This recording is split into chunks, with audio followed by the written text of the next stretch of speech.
तो इस वक्त पीछे चल रहे हैं। बहुत बड़ी खबर है, 10,000 वोट से पीछे चल रहे हैं तेजस्वी यादव। इस वक्त बिहार से बड़ी खबर, राघोपुर में बीजेपी उम्मीदवार आगे चल रहे हैं, बढ़त बनाए हुए हैं। बिहार के राघोपुर सीट से तेजस्वी यादव इस वक्त पिछड़ रहे हैं। 10,000 वोट से तेजस्वी यादव पीछे चल रहे हैं। इस वक्त बिहार चुनाव से बड़ी खबर आपको बता दें, बिहार के भी आज नतीजे आ रहे हैं और तेजस्वी यादव इस वक्त पीछे चल रहे हैं राघोपुर सीट से।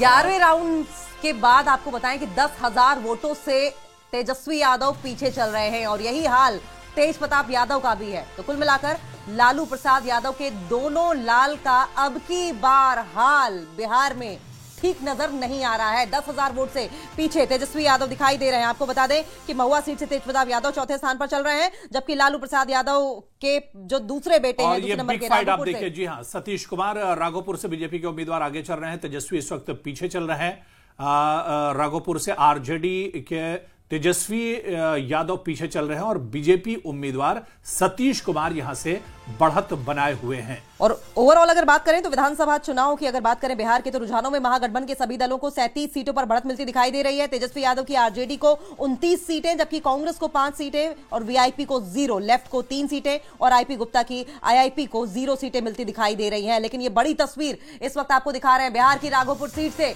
तेजस्वी यादव पीछे दिखाई दे रहे हैं। 11 राउंड की काउंटिंग पूरी हो चुकी है और ऐसे में 10,000 वोट से तेजस्वी यादव पीछे हैं। हालांकि बड़े बेटे लालू प्रसाद यादव के तेज प्रताप यादव की अगर बात करें तो महुआ सीट से चुनावी मैदान में उतरे थे, वो चौथे नंबर पर इस वक्त देखने को मिल रहे हैं। यानी महागठबंधन का हाल, अगर आप आंकड़ों की बाजीगरी की बात करें तो आप अब देख रहे होंगे कि महागठबंधन 37 सीटों पर सिमटी नजर आ रही है, जबकि 243 में से आप देखें एनडीए 200 का आंकड़ा पार कर चुकी है। बिल्कुल डबल सेंचुरी यहां पर देखिए एनडीए ने पूरी कर ली है और बीजेपी सेंचुरी के करीब है, 90 सीटों पर बढ़त बनाए हुए है। इस बार सबसे बड़ी पार्टी बीजेपी जो बिहार की बनकर उभर रही है। इससे पहले के चुनाव में आरजेडी सबसे